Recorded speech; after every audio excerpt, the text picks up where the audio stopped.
बिहार में बिजली विभाग के एक इंजीनियर की कहानी इन दिनों खूब चर्चा में है। कहानी ऐसी कि सुनकर लगता है कि जैसे फिल्म का एक प्लॉट हो, जहां एक तरफ 85,000 रुपए का एजुकेशन लोन चुकाने में पसीना छूट रहा था और दूसरी तरफ कुछ सालों में करोड़ों की संपत्ति, जमीन, मकान, पेट्रोल पंप और नेपाल तक निवेश सामने आया है।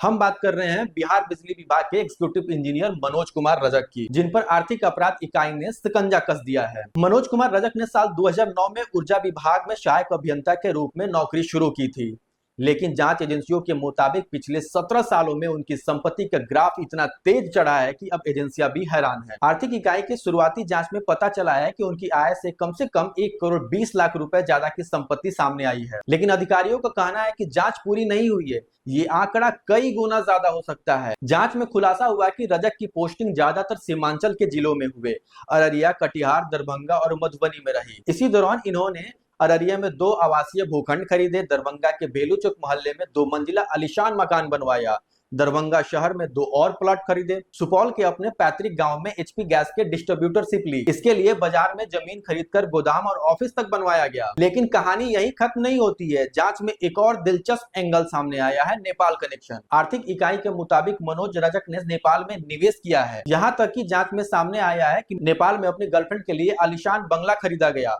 और पेट्रोल पंप की एजेंसी भी दिलाई गई। सरकारी कर्मचारी होने के बावजूद बिना अनुमति के विदेश में निवेश और संपत्ति खरीदना अब जांच एजेंसियों के लिए सबसे बड़ा सवाल बन गया है। बिहार बिजली विभाग इस समय मंत्री विजेंद्र यादव के पास है। पिछले कई दशकों से विभाग के कई अधिकारी भ्रष्टाचार के मामले में फंसे हैं, लेकिन मंत्री स्तर पर अब तक कोई सीधा आरोप सामने नहीं आया है। अब आर्थिक इकाई ने मनोज रजक द्वारा हाल में लिए गए सभी प्रशासनिक फैसलों का रिकॉर्ड भी मांगा है, ताकि यह पता लगाया जा सके कि कहीं इन फैसलों से सरकारी राजस्व को भी तो नुकसान नहीं हुआ है। फिलहाल जांच जारी है। आर्थिक इकाई का कहना है कि पूरे मामले की गहराई से जांच के बाद ही सभी तथ्य सार्वजनिक किए जाएंगे।